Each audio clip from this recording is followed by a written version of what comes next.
हैं तो बढ़ने के बाद हम लोग को मुलाकात होता है प्रकाश का प्रकाश का अपवर्तन प्रकाश का अपवर्तन। तो प्रकाश के अपवर्तन से आप क्या समझते हैं?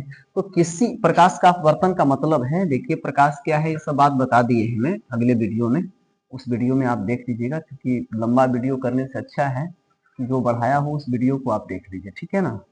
अब देखिए मान लिया जाए कि ये एक स्लैब ले लिए हम लोग और इसमें जो है कुछ जलीय ऐसे इस प्रकार से द्रव मैंने भर दिया, ठीक है ना, इस प्रकार से जलीय द्रव भर दिया।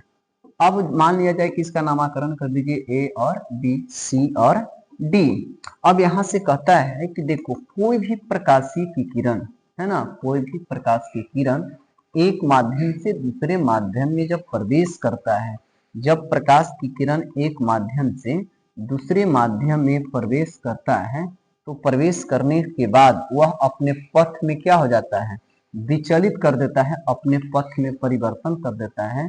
और यही परिवर्तन करना ही प्रकाश का क्या कहलाता है, अपवर्तन कहलाता है। जैसे देखिए किसी एक विशेष माध्यम से प्रकाश की किरण आया और आने के बाद इसको कहते हैं विरल माध्यम। कौन माध्यम बाबू? विरल माध्यम, है ना, विरल माध्यम, है ना, विरल माध्यम हो गया। और ये हो गया आपका सघन माध्यम हो गया, ठीक है ना, सघन माध्यम हो गया। अब यहाँ से आपतित प्रकाश की किरण बने, यहाँ से आने वाली प्रकाश की किरण को क्या कहेंगे? आपतित किरण कहते हैं, है ना, आपतित किरण हो गया, ठीक है ना, आपतित किरण हो गया। यहाँ से आने वाली प्रकाश की किरण और यहाँ से जाने के बाद इससे सीधा यहाँ प्रवेश कर जाता है, तो देखिए अपने पथ से क्या हो जाती है, विचलित हो जाता है। तो जब अपने पथ से विचलित हो जाना ही क्या कहलाता है, प्रकाश का अपवर्तन कहलाता है। देखिए इस प्रकार से, ठीक है, ऐसे यही प्रकाश का अपवर्तन है ना। अब इसके बीच में क्या करते हैं कि हम लम्ब डाल देते हैं ऐसे, ठीक है। तो ए लगता है कि ए प्रकाश की ओर लगता है कि यहाँ से ऐसे जा रहा है और ए लगता है कि इस प्रकार से ऐसे जा रहा है, इसको लगेगा कि सीधा यहाँ से ऐसे जा रहा है। ये बीच की जो दूरी है ना, दो आपतित किरणों की प्रकाश की जो बीच की दूरी है, इसको पार्श्विक विस्थापन कहेंगे। क्या कहते हैं? पार्श्विक विस्थापन कहते हैं। इसके बीच जो एंगल बनता है, जो कोण बनता है, उसको आई से डिनोट करते हैं, है ना, इसको कहते हैं आपतन कोण, है ना, आपतन कोण। और इसके बीच में जो कोण बनता है मेरे दोस्त, इसको कहते हैं आर से सूचित करते हैं, इसको परावर्तन कोण कहेंगे, अपवर्तन कोण कहेंगे, है ना, अपवर्तन कोण कहते हैं, ठीक है ना, इसको आर से सूचित करते हैं। यही प्रकाश की अपवर्तन है। अब जो यहाँ पर कहता है कि प्रकाश के अपवर्तन का भी दो नियम है। अब प्रकाश के अपवर्तन का भी कितने नियम है? दो नियम है। तो यहाँ पर दो नियम कहता है कि साइन आई बट्टे साइन आर, कोण आई बट्टे कोण आर, मतलब दोनों का अनुपात एक नियतांक होती है, मतलब साइन आई बट्टे साइन आर बराबर एक नियतांक, है ना। इसको दोहराने वाला व्यक्ति था स्नेल। कौन था? ये बताने वाला व्यक्ति था स्नेल, इसलिए इसको स्नेल के नियम के नाम से भी जानते हैं, स्नेल के नियम के नाम से भी जानते हैं, स्नेल के नियम के नाम से भी जानते हैं, ठीक है ना। यहाँ तक के आप लोग को टेंशन नहीं होना चाहिए। अब यहाँ पर आ जाता है क्वेश्चन एक प्रकाश का प्रकीर्णन, प्रकाश का प्रकीर्णन, ठीक है ना, प्रकाश का प्रकीर्णन। तो प्रकाश का प्रकीर्णन कहता है कि जब किसी बिंदु पर कोई भी प्रकाश आता है और आने के बाद टकराता है, टकराने के बाद कई दिशाओं में यह क्या हो जाता है, छितर जाता है, मतलब फैल हो जाता है, इस प्रकार से फैल जाता है। तो फैलने की इस घटना को हम लोग क्या कहते हैं? प्रकाश का अपवर्तन कहते हैं, ठीक है ना, सॉरी, प्रकाश का प्रकीर्णन कहते हैं। देखिए इस प्रकार से छितर गया तो इसको हम लोग प्रकाश का प्रकीर्णन कहेंगे। ये आपतित किरण हो गया, आने के बाद यहाँ टकरा करके विभिन्न दिशाओं में फैल गया तो इसको हम लोग प्रकाश की प्रकीर्णन कहेंगे। अब टिंडल प्रभाव क्या है भाई? तो टिंडल प्रभाव क्या है? टिंडल प्रभाव क्या है?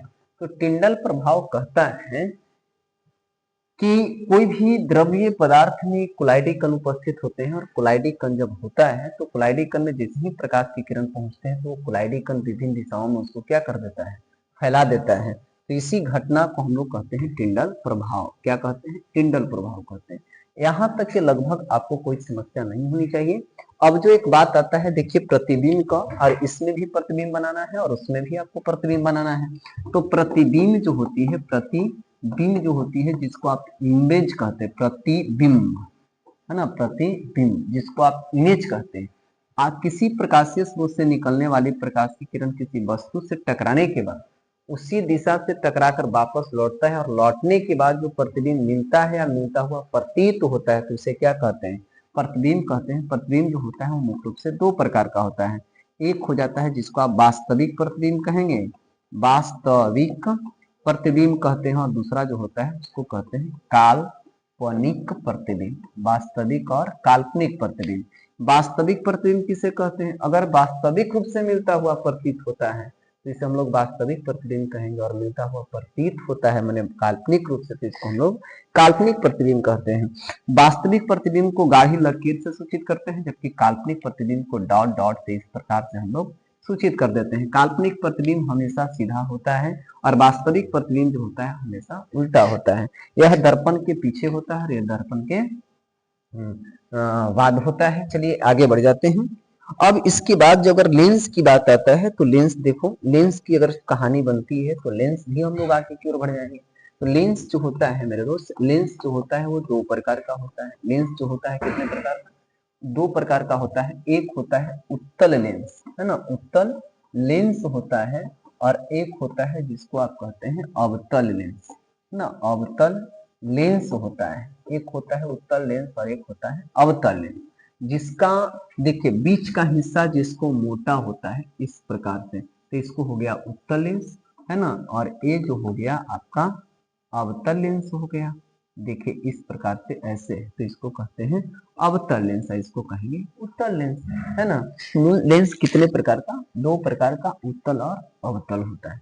ये भी तीन चार प्रकार से बट जाती है, और ये भी तीन चार, मतलब ये भी तीन प्रकार का होता है और ये भी तीन प्रकार का होता है। इनमें प्रिंसिपल एक्सिस होता है, मतलब मुख्य अक्ष होता है, इसमें भी प्रिंसिपल एक्सिस होते हैं जिसको आप मुख्य अक्ष कहते हैं।